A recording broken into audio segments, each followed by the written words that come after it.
welcome in. Can't really see Michael, but we're both in here, I believe. Trust. And if you guys are in, let us know in the chat below. But this is 5 Stripe Weekly Live. 287 of these. Holy crap. But yeah, welcome to another episode of it. And yeah, remember to like, share, and comment, and subscribe if you're new around here. But yes, let's go ahead and shout out to our Patreon members and pledges. And a couple of them will join us later in the stream for the playoff preview, which we will of course be playing the Columbus Crew. But Gavin Marshall, Andrew Wawicki, Jordan Beck, Nal Faruqi, Ariel Acosta, and Chris James, you guys are legends. Thank you so much. And yeah, before all that, let's get into the match preview, or the match review, actually. So, of course, we played the Columbus Crew, and not Columbus Crew, sorry, FC Cincy. We're doing this live, guys. They're both Ohio teams, close enough. They're both Ohio teams. We both played Ohio teams, essentially, or played 2 Ohio teams recently. But anyway, yes, so FC Cincy, we drew them 2-2 on decision day. And yeah, we'll just rifle through this this review because yeah, it's been a little bit of time, and it was a little upsetting in some degrees, but we were able to also draw the Supporter Shield winners at home. So I think ultimately, kind of besides the Almada thing, it ended okay. But yeah, Yakumakis, he had a brace, of course. But yes, the aforementioned Thiago Almada, he got 2 yellows with some silly, just, we don't even know what he's thinking. But yeah, there is a little bit of watching the replays, the player making a meal of it. But what were your thoughts on the 2 yellows from Thiago Almada, Michael? The first one didn't rise to the level of yellow in any shape or form. I was amazed that was given. It was a foul, sure, but a yellow? I mean, that early in the game, it's not like Almada was beating the guy up for 60 minutes and then they gave him a yellow, like for persistent infractions. No, it was just this weird random yellow out of nowhere that perhaps he tried to use Almada as a way to set the temperature of the game to keep things cool, but it did anything but pretty much just got everyone really ticked off because it was a bad call. There's some conspiracy theories going around about Dickerson and Almada having a bit of a blood feud of some sort. There was some stuff where he got into it with this ref in a previous game, which I believe he also saw red, which is just, and if you look at the statistics, Dickerson reds Atlanta United way more than any other ref, which is also a little weird. Seemed a little bit like some of this stuff was retributive of sorts. I mean, when it comes to the fine levied at Almada after the game, that seemed a little off too, a little much as well. I mean, it is what it is, and at the end of the day, the fine is not a big deal, but it just kind of snowballs with whatever else we've saw, and it leaves a bad taste in my mouth. Indeed, especially if... And the second one was deserved. The second yellow was deserved, for sure. Yeah. But especially if this is Thiago Almada's last regular season match with LA United, that's like Franco Escobar territory, and it'd be kind of sad a little bit, But this, of course, means that he will miss the first match of the playoffs. So, yeah, that really, I think, not only ticks him off, but it ticks off all LA United fans. And especially, if you're hoping for, a good result in that first match, it just took a really big hit. And, yeah, but in this match anyway, let's recap a little bit more. And, I mean, yeah, it was definitely kind of a playoff atmosphere a little bit. It was kind of, very kind of going toe-to-toe with of course, you know, the winners, the league winners essentially, and I mean, yeah, I think we did really fairly well in terms of kind of representing ourselves on the road. It's our form on the road has been remarkably better, especially since the summer transfer window. And I think, yeah, you know, you see some guys are still a little bit out of form, maybe a little bit out of sorts, but Yorgos Giacomakis, having scored in the international window or international break with Greece, yeah, like it's like we said, once he hits the back of the net once, he just gets going, and yeah, I mean he in these two goals, yeah, well played. Yeah, do you have a favorite of the two goals? Yeah, the first one I think was just a beautiful team goal. Really well done. You know, good finish from Yorgos. The second one was, it was kind of like a little ugly with the tap in from York, but like it's, you know, it is what it is. He was in the right place, and he was at the end of, you know, some decent offensive product that Atlanta United put together. So I don't hate it. But yeah, I mean, and like it goes to a bigger narrative of the fact that Yorgos is scoring again. Like we said, was Greece the kindling he needed to get back on track? And it seems like we're there again. And if that's what's happening, teams should be scared. Absolutely. Even without Thiago Almada, yeah, you know, Giacomakis, he finds a way to find the back of the net when he's on form, when he's scoring, and you know, he's a good poacher as well, and you know, he's got that ability just to be in the right place at the right time, and I think a little worrying though is maybe that Shana Silva and Sava Lapzanice maybe weren't. They aren't firing on all cylinders recently, but obviously, you know, I think Shande almost scored early in the game. He almost had that goalie beat. That was a brilliant save. Yeah, and that's just what it is. Like FC Cincy, it's all credit to them. They're such a tough customer, and you know, this season is just, I mean, Lucho Acosta is the MVP probably, and you know, he's that guy for a reason. Can't believe you scored that. How do you let the shortest guy in MLS score a header on you? I don't. Right, and it just kind of exemplifies us at the back. We're leaky, and Caleb Wiley, you know, he's still young, he's still figuring it out, but yeah, a little bit of ball watching. He lost his man a little bit, and Lucho Acosta probably, you know, he was on his shoulder for a reason because he knew that he could exploit some space and kind of sneak in into a good scoring position, and that he did. It's man, it's just kind of that bitter pill to swallow of, you know, you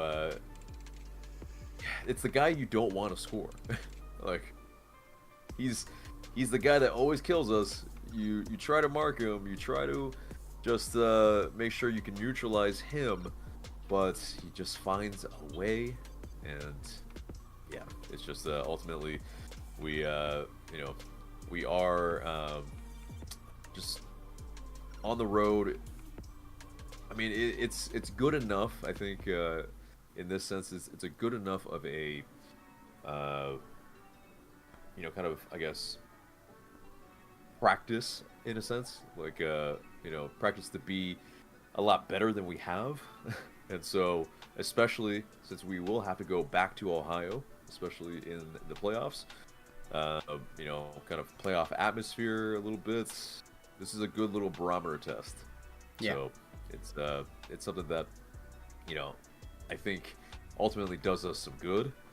And as well, we got some rest for Brooks Lennon. Ronald Hernandez, yeah, he had a decent match. He did get beat for one of the goals, and you know, kind of nutmegged, but I think ultimately still he had a pretty good match, and you know, it gets a little bit of some match fitness for some players that I think we'll probably need to rely on, because yeah, you know, these matches will come thick and fast a little bit too. yeah, we'll talk about the the days of the matches, which are weird. That's no doubt about it. Like they're gonna be some strange days of the week, like a Tuesday. Like when have we ever played on a Tuesday? Just, I can't remember. Yeah. But I want to hit on one more thing before we move on to the playoff stuff. Yeah. So for the second goal, the one you referred to, where Ronald Hernandez got kind of toasted by Baji, and he crashed the net and then kind of just shoved it in. I thought, well, I reviewed that ball in, and from, I think it was Acosta, and that ball right across the mouth of goal, like less than like 2 or 3 feet from Brad Guzan, and he just watched it skip right in front of him and go by him. And I guess he wasn't watching over on the other side, knowing he had Vasquez and Baji crashing the net, beating their men. So he didn't make a move and decided to just kind of stay in his ground. I don't know. You see that happening in front of you? Maybe stick your foot out and poke the ball away. No, I just let it right in front of him. And then so I got into it a bit, a Discord argument with some of our community members about it, asking them, why wouldn't a goalie do that? And they're giving me justifications why a goalie wouldn't just stick their foot out to try and poke it away in a dangerous situation like that. And that's acceptable. It makes sense. But when you know what happened, I don't think it makes a lot of sense. I think Brad just is slow and didn't make the right decision there. I mean, yeah, obviously it is a benefit of hindsight a little bit too, but yeah, we do have that aspect where, yeah, I mean, like the goalkeepers are, especially if they're not very aggressive, they will tend to stay on the line a little bit more. It was like 2 feet from him. Yeah. That's what I mean, he was going fast and it was low and hard, but still, like, I don't know. When you know you have 2 guys coming from the other side that are wide open, I don't know, maybe don't let it get there, but I don't know. Yeah, it's a tough one. I mean, what do you guys think? Comment down and tell me why I'm wrong. Yeah. Definitely, yeah, let us know in the comments below. This is a live show, so we will read some of those comments later on in the episode. But let's, yes, of course, get to the news now. And yes, LA United, of course, made the playoffs. And yeah, we'll talk about the dates of that. But first, we'll talk about how Yorgos Giacomakis, he made the MLS Team of the Matchday bench. Yeah, with the 2 goals. Arguably, he got robbed a little bit. He probably should have made the starting 11, but it's what it is. I guess maybe it was result driven as well. So, did the striker from whoever made it do just that much better? Who knows? I mean, it's that as well. It's like sometimes you have the forward line have other strikers as well. So it's just, I don't know. It's a little terrible metric is what you're saying. Got it. Yep, I agree. Yeah, I feel like we're getting a little shortchanged here, a little shafted.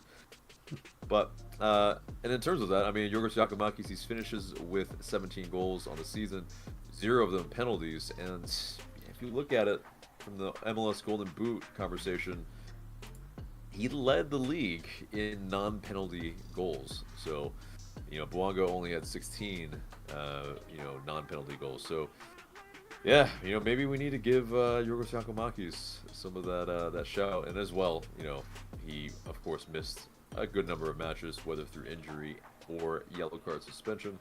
So he arguably could have gotten more.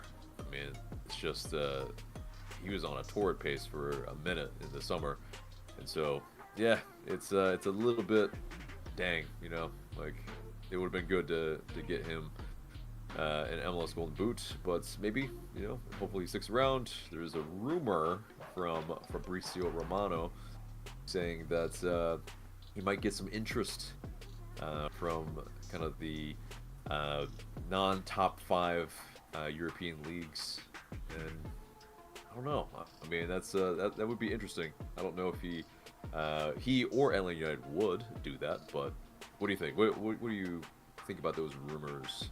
That, I mean, it's Giacomakis... it's just Fabrizio speculating that you play this well in a league and you have European experience at a Celtic, that perhaps he could use this as a jumping off point to get to a higher level in European soccer. It's a possibility. If someone decides to throw a lot of money at him, I don't see why it would be ridiculous to let him go for that. This is probably the last chance he's going to get to play at a higher level. Perhaps as a soccer player, that's your goal, and if that comes knocking, that's what you do. I have no idea where his, Joseph Martinez said, Atlanta United is his Barcelona. I don't know who his Barcelona is or where he'd want to end up at his best. But if that came calling, I don't see why we would say no if the price was right. It would be sad because it's felt like we're starting something big and successful here with him. Because fans are starting to believe. It would be upsetting to see him go and having to start fresh once again.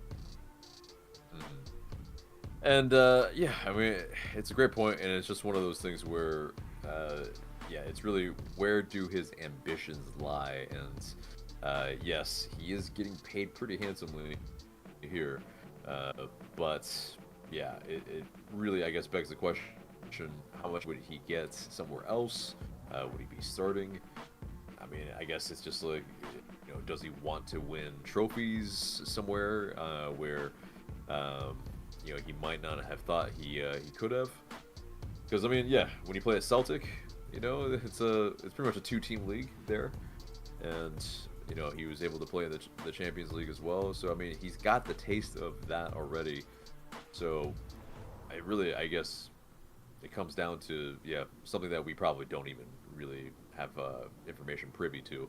Probably information that he and his family only have information to. So someone needs to ask him next time at the press conference, what's his, if he were to get, what was his childhood dream team to play on? Just see what he says. Yeah, it would be really, really fascinating.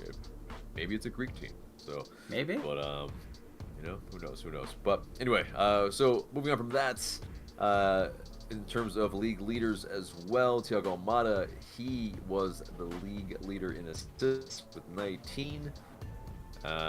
It's just that's how big of a miss he will be in the playoffs. That just outlines that. Just kind of sad. But the positives here,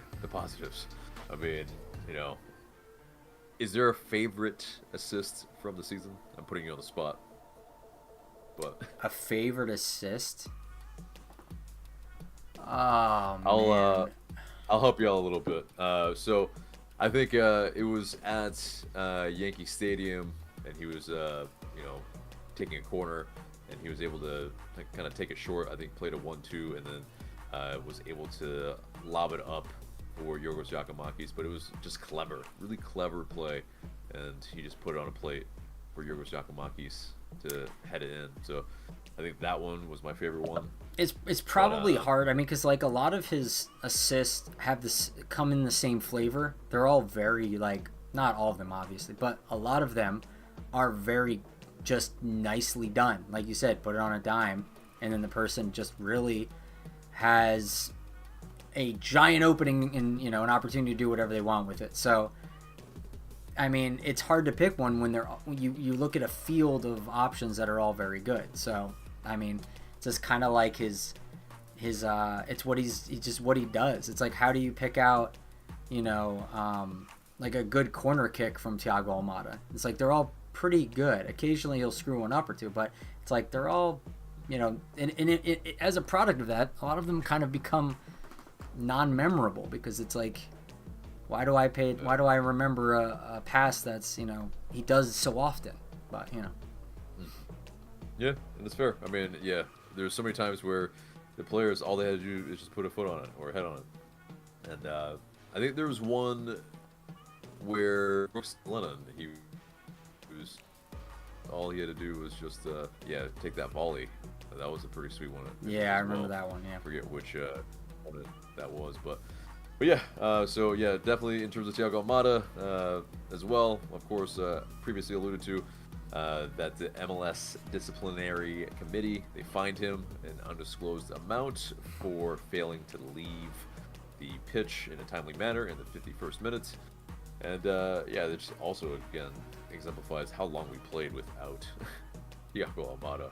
So I guess we have some experience now, especially with Saba and Silva and Muyumba as well. So like, yeah, it's gonna be something that we have to figure out. I think we have some solutions. We'll get to that in the playoff preview, but yeah, moving on from that, Inter Miami, they just declined Jose Martinez's contract option, and so there is that kind of long rumored maybe transfer of Luis Suarez from Gremio to Inter Miami, but yeah, sadly Jose Martinez's time at Inter Miami has come to an end, and it's gonna be very interesting where he goes, because obviously he I don't know. I don't think he's gonna get a DP contract. I think that's probably not in the cards anymore. He definitely didn't perform at that level. It'll be interesting if he stays in MLS or if he goes to a different league, Liga MX, Brazil, maybe a Venezuelan league, back to Europe. Probably unlikely that. But where do you think that Jose Martinez ends up next season? I have no idea. I have honestly no idea. That could go many different ways. Part of me kind of wishes he stays in MLS. I remember some people in Discord talking about possibly looking at teams that like he could fit with, that maybe need a striker, would be willing to pay him, or at least like get him on something that makes sense for their books. Like was it Vancouver or RSL or something, even though what's his name is there, Chicho Arango I think is on Vancouver. It's Vancouver, right? Chicho, that's RSL, I believe. That's RSL? Okay, yeah, so I got it backwards. So yeah, the other one. So anyway, yeah, I mean, it's possible you could go out to like a West Coast team, but I don't, his powers are waning. I don't think he's going to be able to do what I mean, I think most teams are going to get what they got at Miami, and they're going to pay what they think that's worth. So we'll see. I mean, again, I just selfish reasons. I hope he stays in MLS just so I can watch him some more. But I just hope it goes well. Cross conference. I don't want to see him too often playing us. So right. Yeah, there's that, and then I mean, I think also why it's relevant to us is that he's off our books now too, because we were paying him. Yep. At Inter Miami. So. Yeah, it's definitely gonna be interesting. We'll kind of keep a little bit of the tabs because, of course, he is kind of pretty much our best player in our history. So you kind of want to see him at least do somewhat well for the rest of his career. But yeah, so moving on from that, Atlanta United also announced that Sarah Kate Knopfsinger, or Skate Knopfsinger, as she's lovingly known, as the vice president and chief business officer. She returns after a couple years with Adidas, and yeah, she will report to Garth Lagerwey, and it's a new created position, and she'll be responsible for overseeing day-to-day business strategy for the club, including marketing, sales, sponsorship, and ticketing. And she'll begin her tenure on November 6th.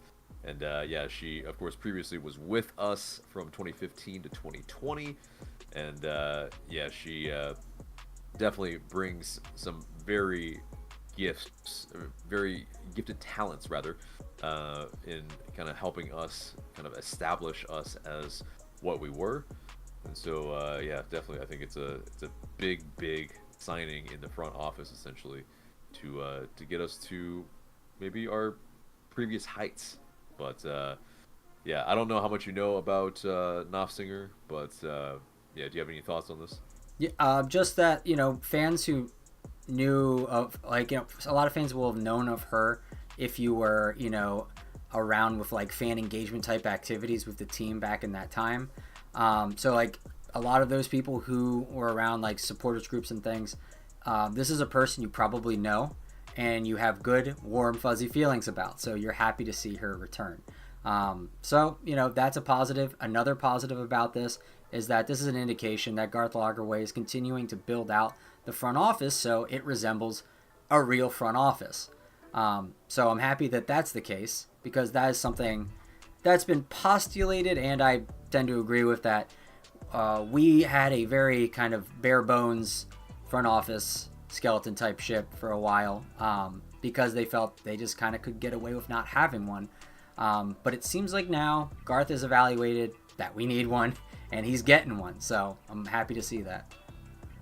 Indeed. And it's also that it's kind of odd that we went so skeleton when, it seems like Arthur Blank's checkbook is pretty, it's pretty deep in terms of the number of checks he can write out. So it just seems kind of odd that we went that route. But, the gang can't stay together forever. But, it's definitely great to see Knopfsinger back, because, I think the engagement has waned in the past few years, and to get her back, I think it will really, kind of up that quality that we need in several departments that have seen a little bit of maybe I wouldn't say atrophy, but maybe atrophy. So, but anyway, still the Audi MLS Cup playoffs. They have started.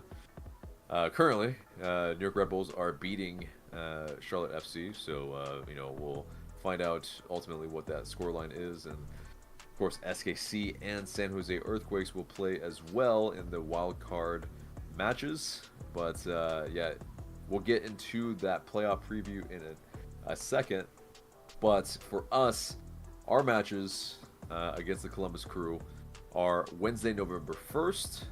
7:30, and that's at Columbus. And then the second game is on November 7th in Atlanta at the Benz at 7 p.m. And game 3, if needed, is on November 12th on Sunday at 7 p.m. So definitely an odd set of matches. I would have thought maybe it would be like 3 or 4 days apart, but instead they're weeks apart. And it's I don't know. It's not exactly a week, but there's some considerable time, and I think it has something to do probably with, maybe the football season a little bit with, maybe other events that are going on in these, these playoff cities. So, it's gonna have to be these strange days that we play on, but. Any thoughts on the actual dates of our playoff games? I prefer them to be on weekends. Or at least a Wednesday. So, it is what it is. Right. Yeah, the Tuesday one is really killer, but it is what it is. Yeah, I planned on making a trip to see my new nephew, but Atlanta United. We're here, and if anybody at the club is listening, this is the sacrifice, guys. That's something else. I wanted to meet my new nephew, and you guys, MLS scheduled a match on a Tuesday. But anyway, so that does it for the news, and it gets us to our playoff preview. And joining us are our Patreons, Drew and Gavin. And you guys can maybe join in on one of these in the future if you guys join our Patreons. But yes, we'll get into this and kind of look at what's going on around the first round and make our predictions a little bit. But we'll also talk about game 1. But Drew and Gavin, go ahead and join us, and we'll talk about this first round, which will be very, very, very spicy, because Columbus Crew is probably the toughest matchup that we probably could have ever gotten. Welcome, guys. Yes. Drew, Gavin, how are you guys doing? Doing well. Doing very Not well. too bad. Glad to be here with you guys. This is the first episode with y'all. It's really cool. Yep. Yeah, Glad to have you definitely guys. cool. Hell yeah, we're very stoked that you guys are doing it. Yeah, exactly. But yeah, Columbus Crew, we'll talk about them in a second. I think let's go into our bracket here. We have a little Discord competition going on for the whole entire playoffs, but in terms of that first round, we'll kind of talk through a little bit what maybe our picks are a little bit. And in terms of that, obviously New York Red Bulls are somewhat pretty much winning. We would surmise that they probably will get through. 5-2 final. Check. They did 5-2. 5-2 final. Wow. Okay, so yeah, what a goal fest. Yep. Ridiculous. But so obviously, New York Red Bulls will play Cincy. Let's go on the west end of the bracket first, though. So SKC, San Jose. Who do you guys think will make it out of that? And Michael, you can go as well after them. Which one of you guys want to go first, Gavin or Drew? I'll go. Yeah. Alright. This one I have no idea, honestly. This is probably the biggest toss-up game. I went with SKC. I just feel like they have a slight bit better quality, but I could see it honestly going to PKs. They're very even teams, honestly. Yeah. Gavin. Yeah. I got Kansas City as well because of the home field advantage. Kansas City, they started the season off very poorly. They had no wins until they went into Seattle and bagged 3 points. They did terrible, and I think it's one of those stories where you start off very horribly, then you do very well. I think it begins with this game right here. I don't think it's going to be a blowout. I think it's going to be close because San Jose is a good team. I mean, you see where they came from. Me personally, I think they're probably one of the smallest clubs in MLS, but overall this season they've improved a lot. I mean, they got Matthew Hoppe now. Christian Espinoza is really good. They also got Carlos Grazo. I mean, all these players, very solid signings, made their team astronomically better. And overall this season they've just been really impressive. And we'll just see them in the playoffs once again because I think the last time, I can't remember if it was last season or not, but the history is Chris Wondolowski. These two teams played in the playoffs before. It was I don't know, it was Busio who got a stoppage time goal. Then Wondolowski tied it to send it to extra time or PKs, but SKC won that one previously because that's the last time they met in the playoffs at the same venue as well. And we're seeing that again, but it's different, and I think SKC is going to pull this one and move on to play St. Louis. Yeah, they are very hot right now. Alan Pulido is on fire. Yeah, it's a tough assignment for San Jose Earthquakes, but yeah, Michael, what do you think? I think I got to give it to the MVP, home field advantage. And I think that's who's going to take it because I don't see much daylight between these two teams. I think either team can take this game from the other on any given day because they are kind of back and forth, inconsistent. So I think, I think I'll side with SKC just because of home field advantage. Yeah. Okay. Well, yeah, I think in the interest of probably some time too, we won't go through every single. I just realized that might take a while. So let's just call out who we think will win the first round. So in terms of St. Louis City and SKC, who wins? Oh, St. Louis City all day. St. Louis.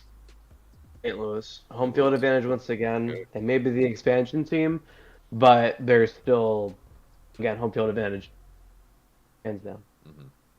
Yeah. And I think so too, even though SKC, they might be a sleeper team. I mean, they've been winning at a rate of about 2 points per match, essentially. And so it's, there's something to contend with for sure. But, okay, so next matchup is Houston versus RSL. Who wins out of that? Drew. I picked Houston. I know it's especially with hot goal scorers right now on what's it on RSL, but um, honestly, I think Houston's gonna take this. They've got the home field. I feel like they've got they can probably get better results at home and take the series. So I'm gonna give it to Houston. Okay. Not so Yeah. fast, my friend. I have RSL. I have RSL being a team to watch this playoff. Um, I mean, from the past, you've seen RSL. I find them as the most irrelevant team in the MLS until you get to the playoffs, and they're a tough team to play against. And I get Houston as the home field advantage here. You got Hector Herrera and all these other good stars, but I think RSL is one of the teams to watch, and I think they're gonna pull it off in this one. And I'd say 2-1 game probably. I have RSL going far, but I think RSL is gonna take this one. Yeah. And let's not forget it's 3-game series for the first round, and so definitely it's gonna be a tough one. But yeah, Michael. Yeah, Herrera and the Open Cup champions, I think, are gonna take this one. Even though, I mean, Chicho Arango's good and all, he'll make it interesting. But I think Houston will probably take this one. Okay. Yeah. No. I also think it's the Dynamo, but Gavin. No. I like being I like that you're going against the grain. So, it's I can't like wait it's to dance in y'all's big. graves when y'all see RSL win. In our graves. I love it. I love it. All right. So LAFC versus Vancouver. Drew. I have LAFC winning. They have better quality top to bottom, honestly. It's hard to see them losing this first round. Yeah. Yeah, you never see. I don't think you ever see LAFC being a first round exit other than their first year, which was against RSL. So, um, yeah, you don't see LAFC being a first round exit. I don't think that's gonna happen here. But again, Vancouver's a team that has stepped up a lot this season. Ryan Gauld's probably been their best player. I would say Vancouver would win if they had Julian Gressel, but they gave him to Columbus. So, I think it's hard to say Vancouver's gonna win this first round, although they have been really good this season. I feel like if they just fought for a better position, it would be more questionable. But since LAFC is the higher seed, it's 2 home games. Well, if the third one is necessary, it's hard to see LAFC losing these. Mike. Yeah, it's LAFC. I mean, yeah, they don't have Gareth Bale to come off the bench and win it for them, but I still think that they have more than enough firepower to get the job done. And like you guys alluded to, playing LAFC in their home is a monumental task. So, and I mean, like, their record this year alone is pretty impressive. I think there's going to take a better team than Vancouver or whatever to take them out. Yeah, exactly. I mean, Bouanga, he's on fire, but they're relying on him a little bit, and maybe a little over-reliant. So, we'll see. We'll see how that fares. I think the first round, though, I agree. Like, it's going to be tough goings for Vancouver. This one probably is the most crapshoot of them all, I would say.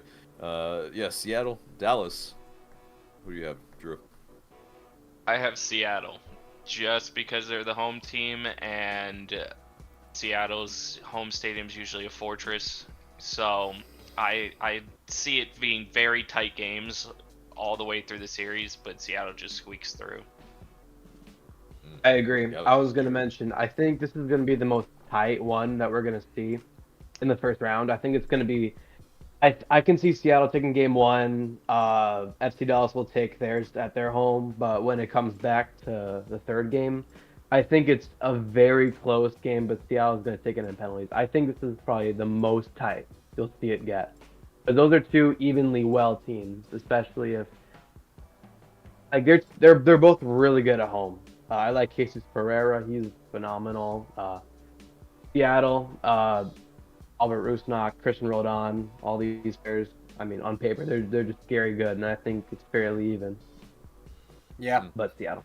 Yeah, I agree with basically what you guys said. I'll add, though, that, I mean, if memory serves, and you guys look back in the MLS history books, Seattle is a zombie team. And this is something that one of our community members were talking about. One of the 5 takes guys, or girls rather, Jennifer was telling us that, Seattle has a bit of the zombie in them. They kind of just barely, shamble into the playoffs, and then but once they're there, they make a hot run, and they come out of nowhere. This is what Seattle does. They've done it many times. So never put, Seattle out of it.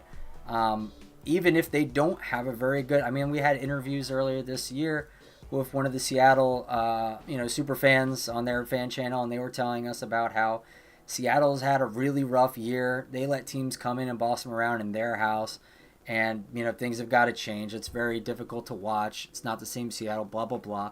It's like, yeah, but you made it to the playoffs. And once you're there, Seattle seems to just become a different beast.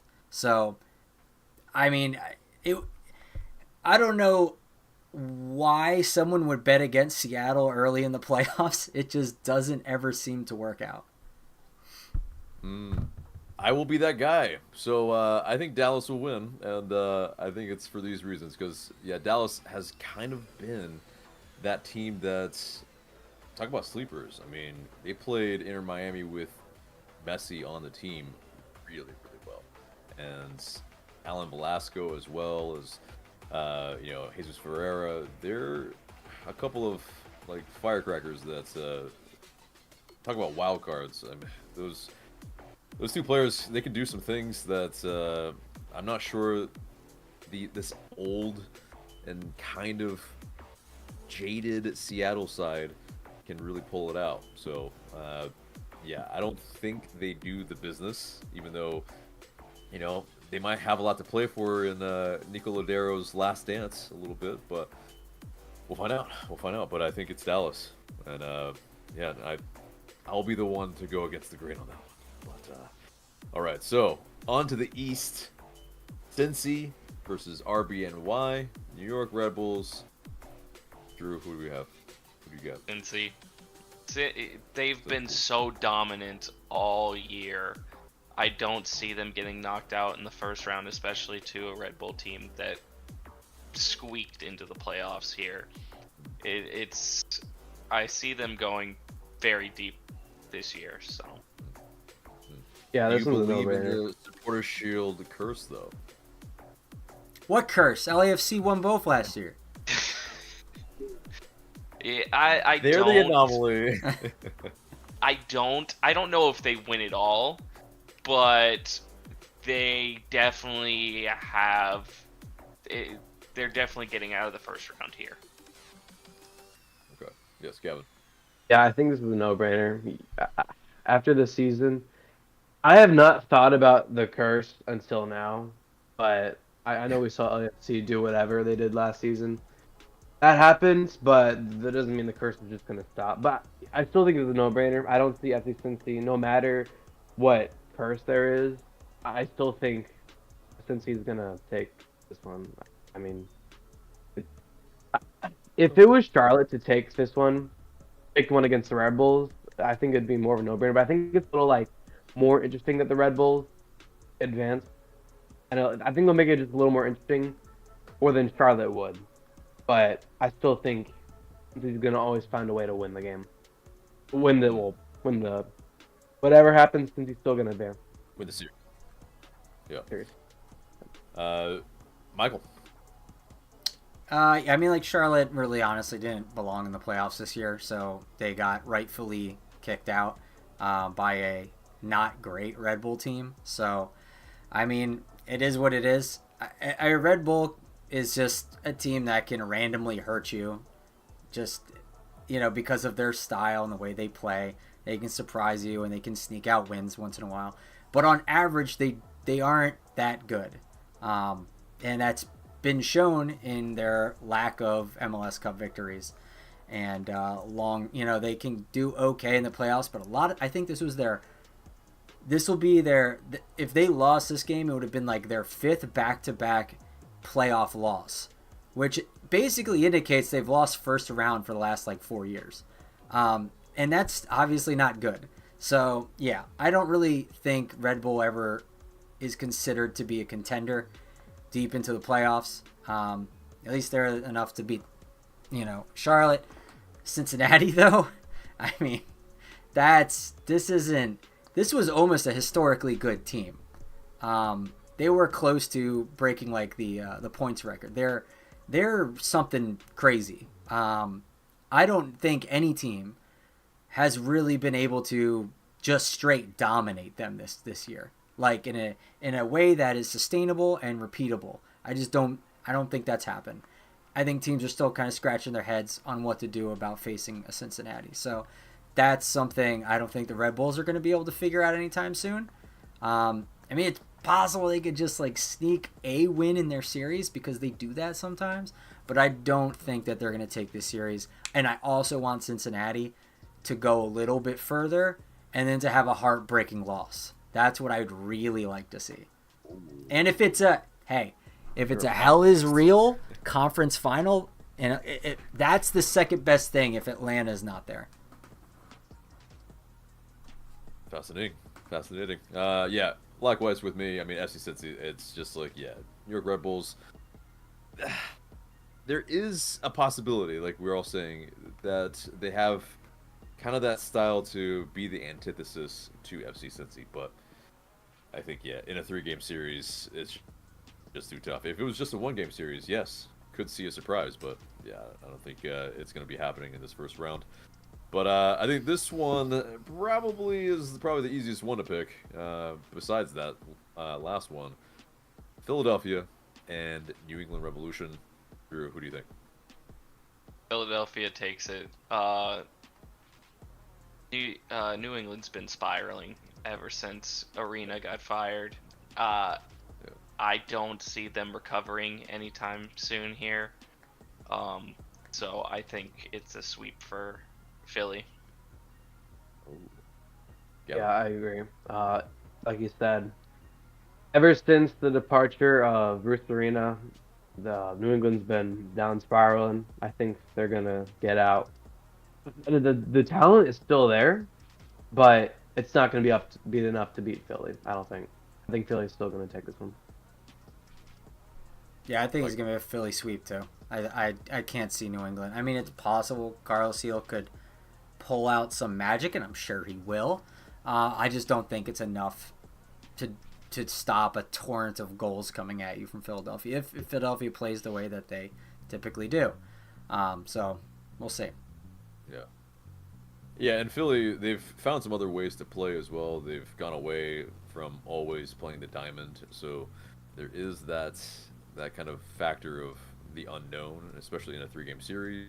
It's just gonna be really tough even if New England can nick one. Well, then they're just gonna switch it up, and then you'll have to figure out a way to beat this really, really tough Philly side. Which that's what the really true matchup will be, is Cincy versus Philly, like that. Ooh.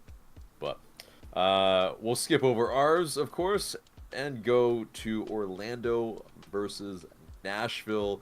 A couple of our rivals, so to speak. Probably one more than the other, depending on who you ask. But Drew, who do you think goes through? I have Nashville. Nashville is a sneaky good cup team. Yep.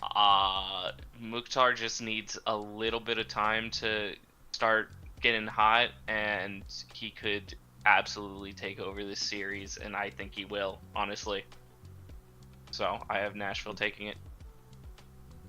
Yeah, it's like picking which evil brother do you?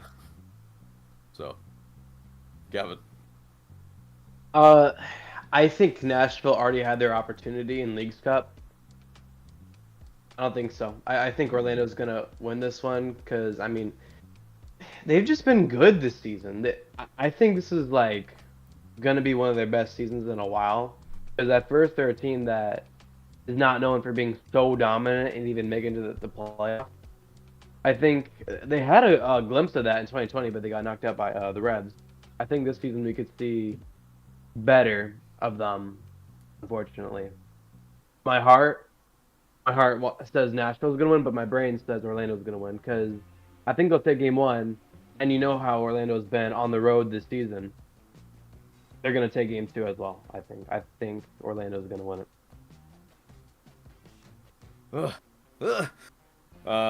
Mike, what you got?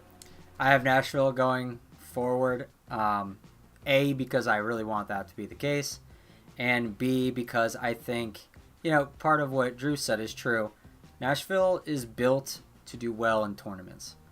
They're very good. They might be the stingiest, if not like in the top two, stingiest teams in the MLS.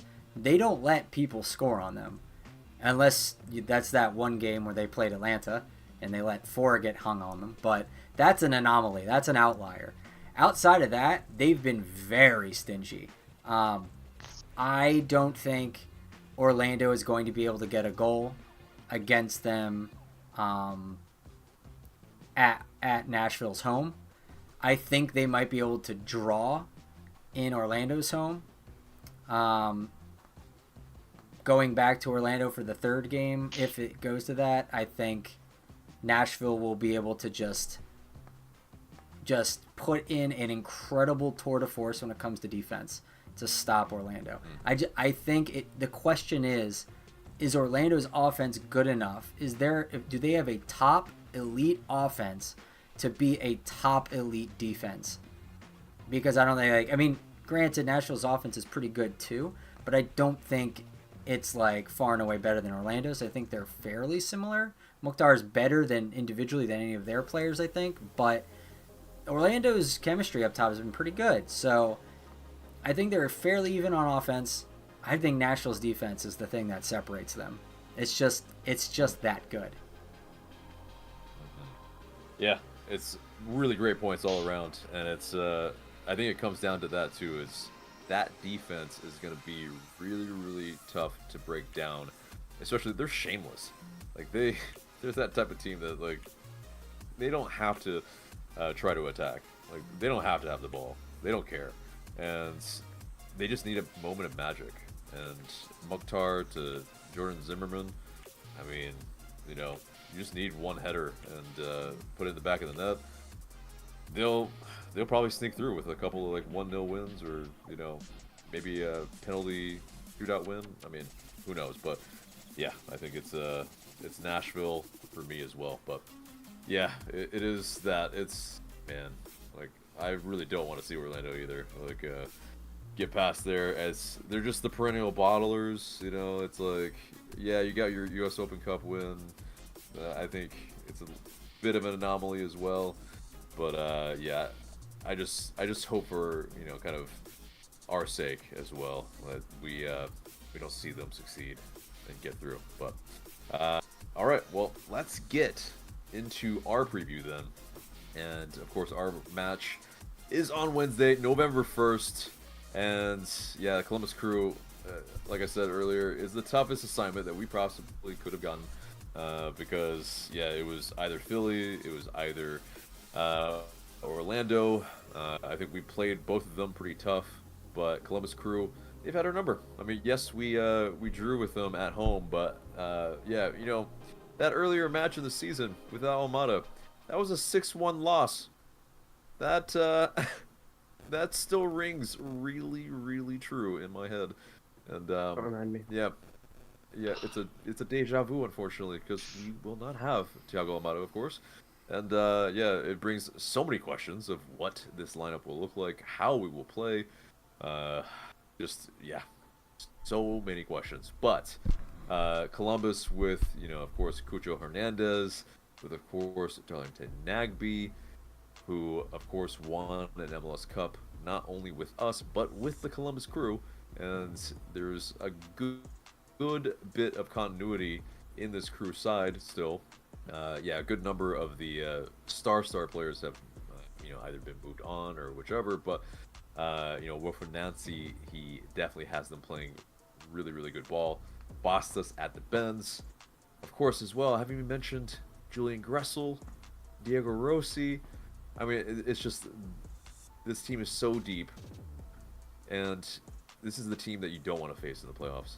Like I've said this, and it's I think a lot of people probably have them going very far, if not winning it. And yeah, that's gonna be really tough goings for us with this first match. So yeah, in terms of unavailable players for us, Chol of course is out. Wolf is probably out, and Ozzy Alonso, he is kind of in and around the squad. I don't know if he's going to make the playoff roster, having not really played very much recently. But in that gets us to what we think in terms of how the team will line up. Go through the obvious one, Guzan, of course. We don't even need to talk about that. But unless somebody has a spicy take. Nope. No, Cool. no Right. Diop Nope. or Westberg stands or anything like that. I would love to Yeah. see them, but that's not happening. I like Diop, but I'm not gonna Yes. start him. It's not ideal. Yeah. Yeah. But in terms of that, that back line, Drew, what do you think? Is it going to be 4-man back line? 3-man back line? Who do you have from right back to left back? Or right wing I back have to left back? back three.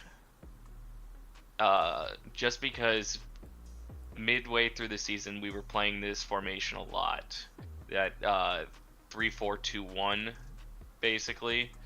And I think it works for us with the players we have. I actually was going through it in my head today and was like, this actually works pretty well. But back line of Hernandez, Miles, and Abram as your 3 center backs.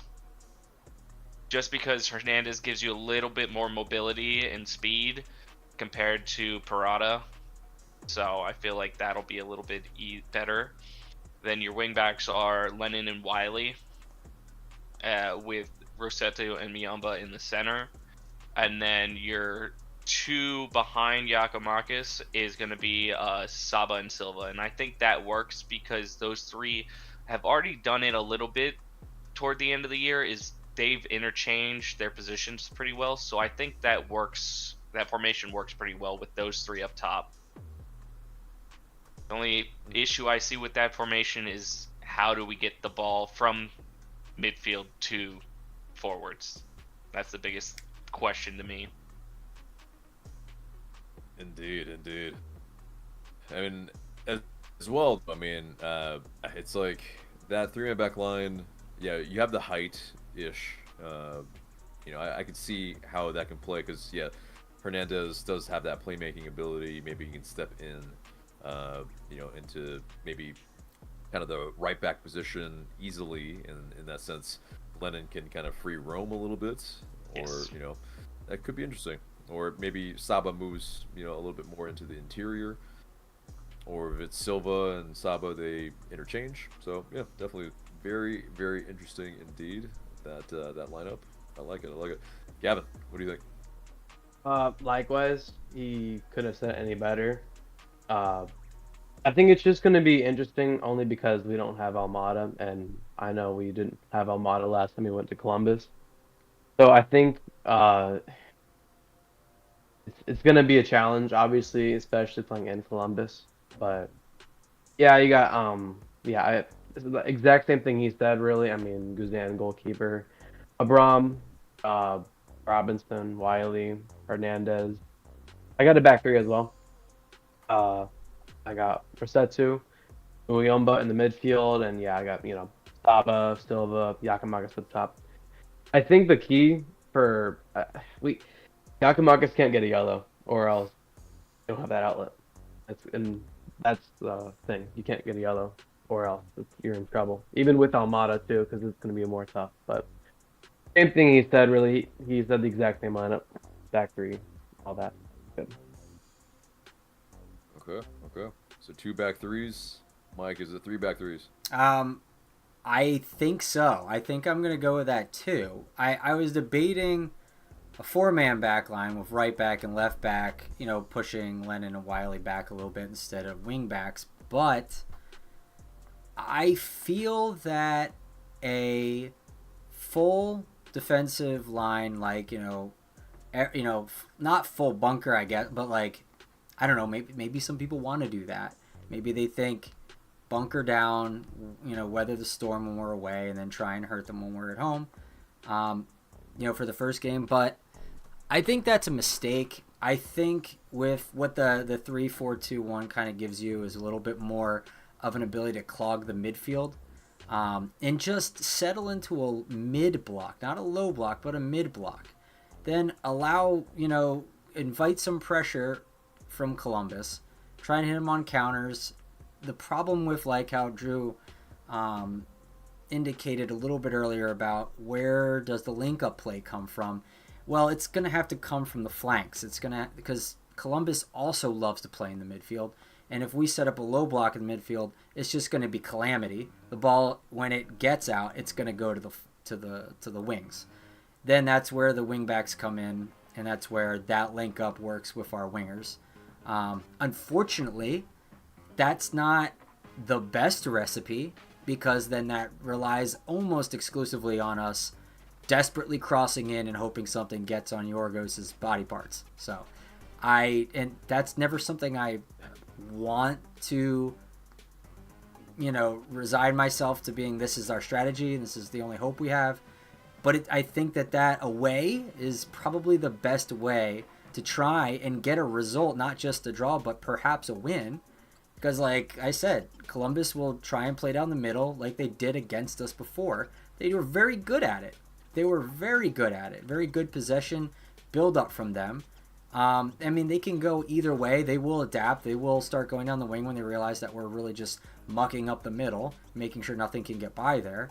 And once they start pulling us out wide, they'll come back in again. Hopefully we'll have the discipline, the foresight, the field marshaling from Brad to be able to recognize when these things are happening and close down on it effectively. We have not been able to do that consistently, and it's really screwed us up many games. So Columbus is a really good team. I have them winning the entire thing. So honestly, I don't think we're getting by Columbus. I don't think any betting man would say we're getting by Columbus. But as fans with heart getting ahead for of this ourselves. This is just game 1. This is just game 1, Michael. It's just game 1, but I think Columbus has what it takes to win the whole thing. So that's where I'm coming from when I'm trying to set up against them, trying to figure out how to play against them. Like this could be a championship pedigree team. I think it's, if someone is not, a lot of people are talking about how there's a dark horse in the tournament, and it's Columbus because a lot of people are talking about them. A lot of people are talking about LAFC. They talk about Philadelphia or Cincinnati. They talk about, some people talk about Seattle, but like we talked about earlier, not so much. Columbus can just come out of nowhere. And if there's a Hell Is Real conference final, that would be something to watch. Yeah, indeed. So I see pretty much what you guys are doing. I have this. So it's a 4-man backline for me, but it's a little bit different. So I've got Hernandez, I've got Miles Robinson, Abram, and Wiley. But like Michael was saying, in terms of clogging up that middle, I think we have to go kind of a little bit more mid-block and really condense that space and really make it really difficult for them to play through. And then for us to be able to hit them on the counter, I think that's probably our best bet. In terms of playing the possession game against them, probably ill-advised, especially on the road without Almada. So we should probably look to frustrate, look to force them to the wings, and also kind of double up, or at least make sure that Julian Gressel doesn't have the ability to play a ball early. But in terms of that midfield, so I've got Hosetu, Muyumba, But in terms of that, I guess attacking midfielder, those three, it's a little bit different. So Lennon, Saba, and Shonda Silva. So Saba kind of is that kind of free roaming a little bit.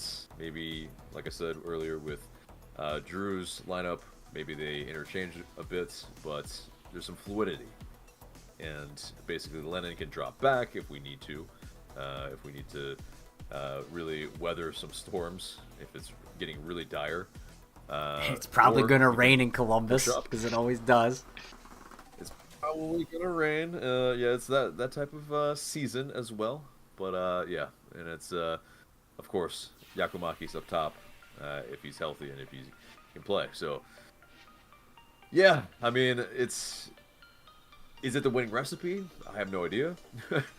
Because, yeah, this Columbus Crew team on the road, for us, yeah, it's anything goes pretty much. And we've seen that they can tear us up even without all of the new players that they brought in. And yes, we brought in new players as well. Yeah, it looked kind of dire at home for us. So it's, you know, and that was with our first choice 11 with Almada. So it's going to be tough. We have come to the score prediction section of it now. So Drew, what do you think is going to happen? I have us squeaking out a 3-2 win. It's going to be a tight game, but I do think it's going to be very much we have to sit back on a mid block and hit them on the counter. That's why in that formation I was thinking more Lennon as a free roaming guy that can get into the center of the park and jump up into the play. I think that has enough variability that can kind of confuse back lines. I think we can surprise them in some sorts, especially with Almada out. They know we're gonna have to play a different sort of way, so they don't know what to expect from us. So I think this could be a chance for us to jump on them. I think we just squeeze out a late win. Yeah. Okay. I like it. Gavin. I do like what he says. I feel like we're easier to predict with Almada, and we're not easy to predict without, because who knows what we're gonna do without him. But obviously we did see what we did without him last time. But you know, everyone was gone there. You see now this time we have, you know, Silva, Lochanita, Uyumba. You got these new additions. I mean, again, you just played them, but that without Almada, it's not easy to predict. But again, I mean, Columbus, they're a very good team. I have them taking game one in like a 2-1 match. I think Atlanta's we're gonna invite them to attack, but we're more just defensive for like the first 80 minutes. It's gonna be a 0-0 match, but then they finally get their breakthrough.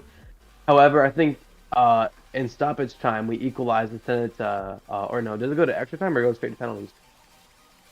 Straight to penalties. Okay, crap. Because if it was to straight extra time, I think they'd be pulling it there. But I'm going to stick to my prediction. I think we'll take it late in stoppage time.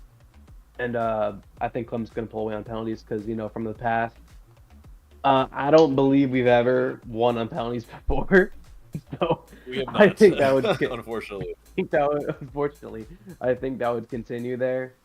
Because I think Columbus, I think we're just going to invite them to attack. And eventually they're going to get their goal. Mm-hmm. But we'll surprise them at the end, take them to penalties. Best we've probably done was against Cruz Azul. That's the closest we went. We're up 2-0 and didn't go well. But I think I'm just going to take it. I don't see us winning this one, especially without Almada. But if Yako gets a yellow card, boy, are we in a heap of deep trouble. Mike. I think we're gonna lose 3-1. It pains me to say this, but I think that it would normally, having had Thiago and us playing at our best, we probably still lose 3-2.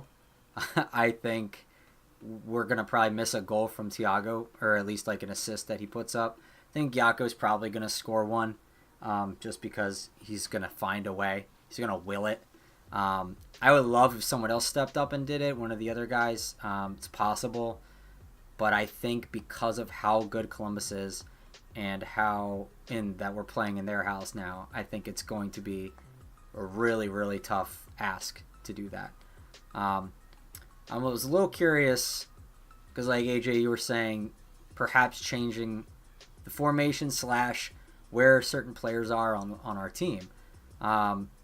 There's like two things about that I thought was funny that I heard other people say. One, like, Gonzo's kind of hinted that he doesn't like to change things. As much as he can keep consistency, he will. So it's hard to imagine he's going to change that much up, aside from what he has to.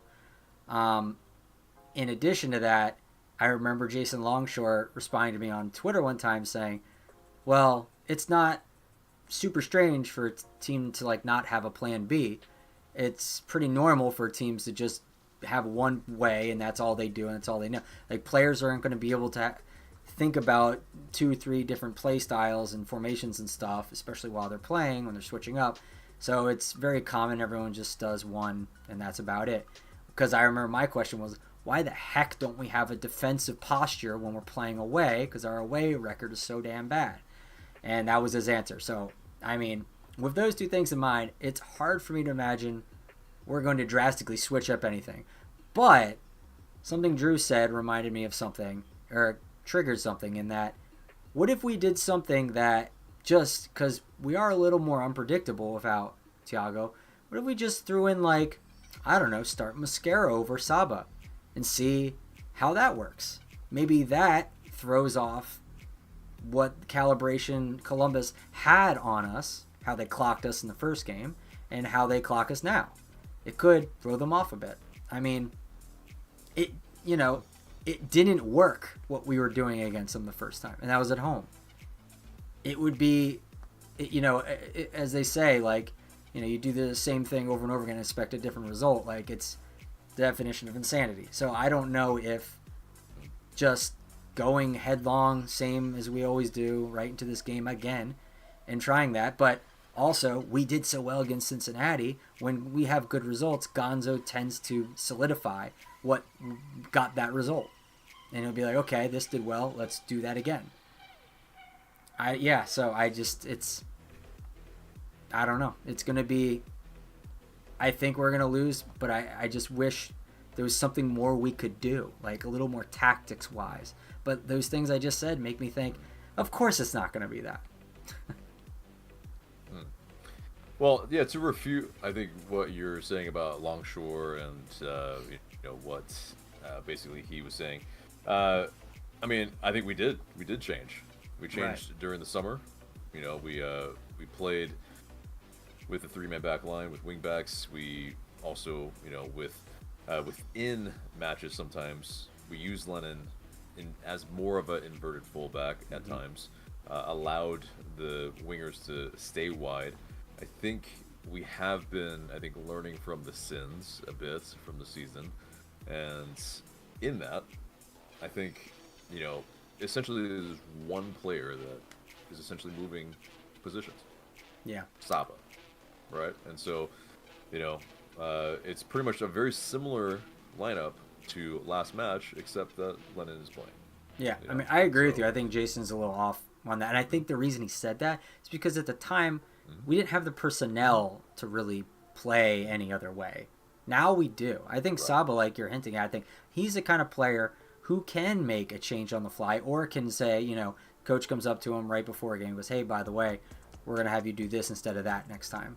And I think he's the kind of player who can do that. Whereas in the past, younger, less experienced players, not as good personnel, I think they're like, I got my one strategy, my one thing, and that's what I'm going to do.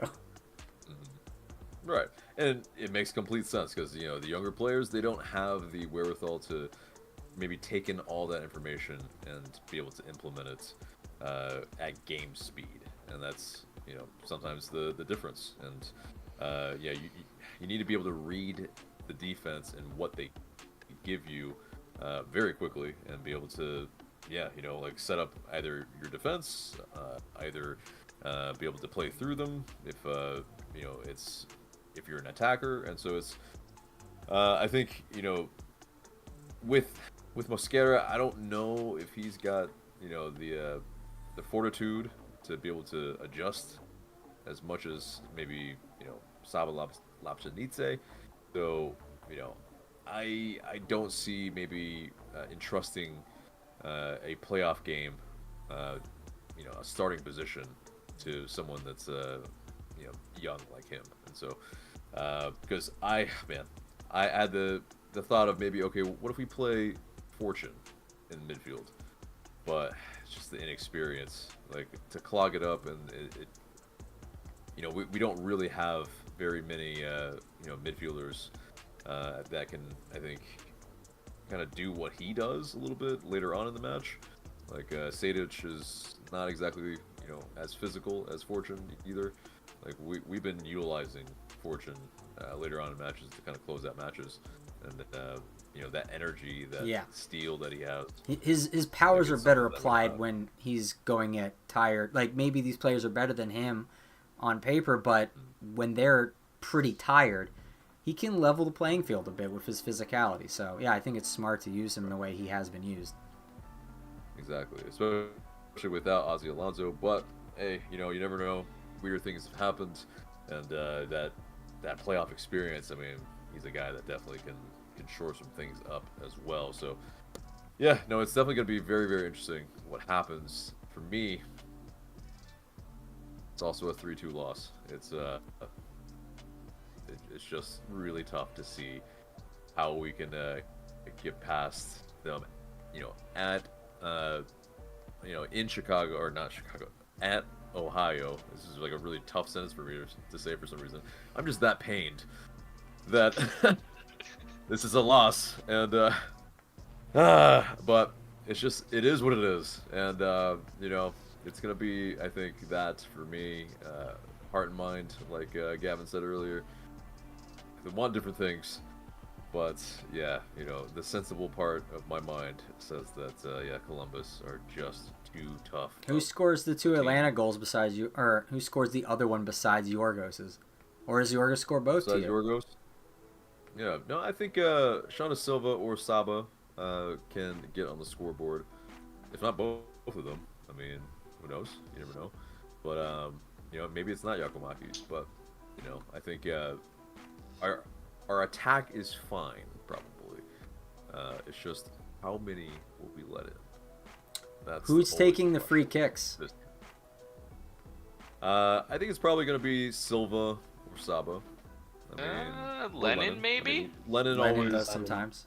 Yeah, Lennon always takes the free in terms of the corners if Almada doesn't take it. But I think you'll probably see a little bit more kind of by committee probably. But yeah, probably Lennon. You guys are right. And so yeah, what do you guys think? Let us know in the comments below. We haven't gotten to the chat yet. What have you guys been saying? Let's find out. All right, so 5 takes. Our good friend Glenn says, agree with AJ. A few days removed from the match. We held our own against the best and didn't get scored on with only 10 men. The red to Almada just tainted the whole thing for me. Sniper 3 R19 says, Joseph will probably be a 1 to 2 year high non-DP deal to LA Galaxy until San Diego enters the league, where he will finish after 2 years. It's interesting. Let's Ingest 101 says, Pretty why good did we crystal have... ball. Sorry? That's a pretty good crystal ball, actually. Yeah, that's pretty accurate. I mean, not accurate. It's detailed. Yeah. Yeah, it seems like it could happen. Like, warm weather, he likes, that kind of flashy city, so... Yeah. Do they have a big Venezuelan population? I know Miami does. I don't think in LA, no, not really. I mean, big Mexican population, of course, yes. But, yeah. Ingest 101 says, why did we have to pull Columbus? The only team that I fear. I said the exact same thing. Christopher Corbello says, hey, Drew. Connor Watson says, hello. Phantom Equestrian says, hi, Drew Bear. Christopher Corbello says, Drew Boo. So we got some Drew fans up in here. Blue Legacy says Drew with a lot of W's. And I love you. Oh. And Christopher donated Dude. $4.99. I appreciate it, buddy. Thank you very much. Whatever team Drew picks, I'm going with, he says. All right. Well, he will pick Atlanta United until he dies. Last cheers two. to you. You're a legend. Yes. Last two commenters. Phantom of Question also says Christopher is a real ride or die. Andrew Watkins says, got score updates for tonight. Wildcard game New York, Red Bulls 5, Charlotte 2. Final score FC Cincy versus New York, Red Bulls. The Wild. Oh yeah, he did not mean to say that. Yeah. All right. So those are the last two comments. Thanks, Andrew. Thanks everyone for commenting. Thank you, Christopher, for your wonderful donation. We appreciate it. Everything that we get goes right back into the channel and helps us improve things. So we very much appreciate it. Yes, cheers to you. Cheers to you. Well, yeah, that pretty much is the episode, except for the question of the day. And the question of the day is, since we have several chances to get in some penalty shootouts, will Atlanta United ever win a penalty shootout? Let us know in the comments below. And will it be this playoff? Yeah. I mean, but yeah. Yeah, as long Good, as good. the club does not dissolve in the next like 20 years, I'm sure they'll win at least one shootout Yes. eventually. Yeah. Obviously a tongue-in-cheek question, but no, definitely. I'm curious what you guys think, because yeah, will it be this playoff round? I mean, we have chances, so let's do it if we get in one, and don't let Purata take one. Jesus Christ. Or Miguel Berry. Or Miguel Berry, but but anyway. All right, guys. Well, that is the episode there and there for Drew, for Gavin, for Michael. I've been AJ. Thank you so much for watching, and we will see you in the next video. See you, everybody. Have a good night.